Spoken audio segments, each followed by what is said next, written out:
শুনানিতে নোটিশ পেয়ে লম্বা লাইনে দাঁড়িয়ে নির্বাচন কমিশনের উপর ক্ষোভ প্রকাশ বঙ্গীয় সংখ্যালঘু পরিষদের সাধারণ সম্পাদক ডক্টর জাহান আলী পুরকাইত। ৩রা ফেব্রুয়ারি দুপুরে তাকে কেশিলি বরকতিয়া হাই মাদ্রাসায় গিয়ে হাজিরা দিতে হয়।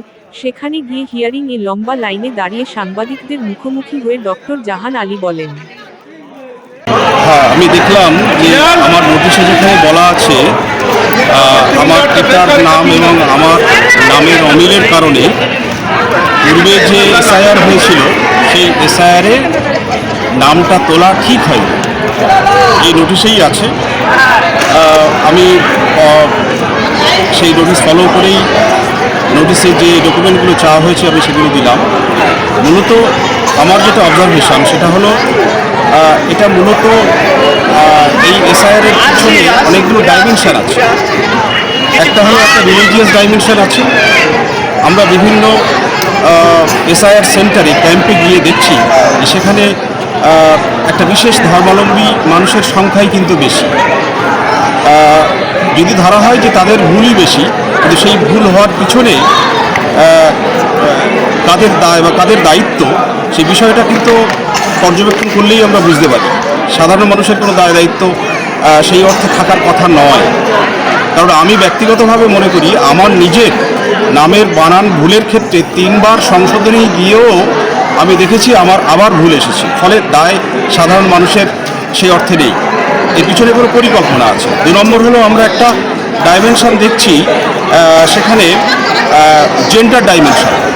বেশিরভাগ ক্ষেত্রে আমরা দেখছি মহিলাদের সংখ্যা কিন্তু পুরুষদের থেকে অনেক কম, এবং যেহেতু একটা পার্টিকুলার রিলিজিয়াস কমিউনিটির ক্ষেত্রে এই জিনিসটা আমরা দেখতে পাচ্ছি।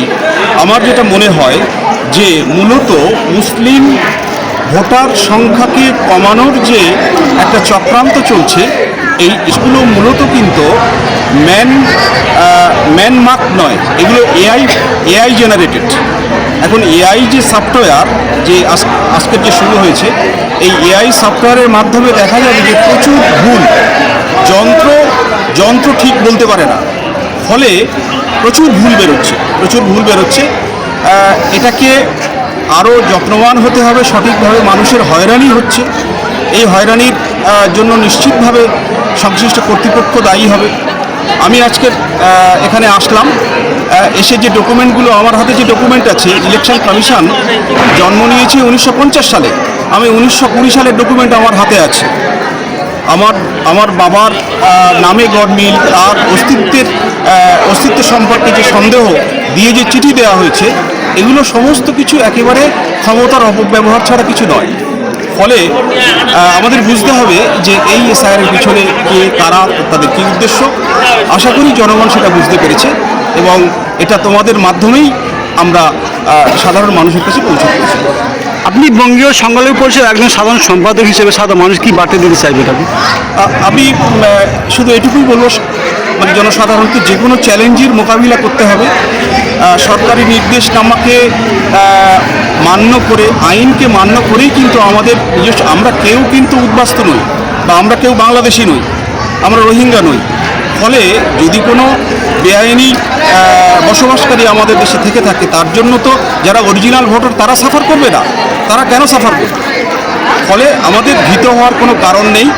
যে কোনো চ্যালেঞ্জের মোকাবিলা করতে হবে, এবং আমাদের সংশ্লিষ্ট ডকুমেন্টগুলোকে আমাদের সাজিয়ে গুছিয়ে আমার বড় ছেলের নাম আছে, হ্যাঁ 2002-এ। তার মানে যেটা আমি করেছিলাম, ফর্ম ফিল আপ করেছিলাম, একদম নামটা সঠিক ছিল, কিন্তু হিয়ারিংয়ে আসছে বলছে একটা অক্ষর ভুল আছে। প্রত্যেকে ভুল করলে তোমরা, ভুল তো আমরা করিনি। আমরা ডকুমেন্ট দিয়ে সম্পূর্ণ কাগজ ফাইনাল করে আমরা দিচ্ছি, 1 কপি আমাদের বিএলআর দিচ্ছে। আমরা সেই মানুষকে হয়রানি করা হচ্ছে। আর যা মানে বেশিরভাগ মুসলিম মেয়ে ছেলে বলো, এই আজকের আমার মেয়ের জন্য এসছে। আপনার কেন ডাকা হয়েছে এই নামের ভুলের জন্য? ওটা আমার মেয়ের নামের ভুলের জন্য। আমার হচ্ছে অংলে বাজন।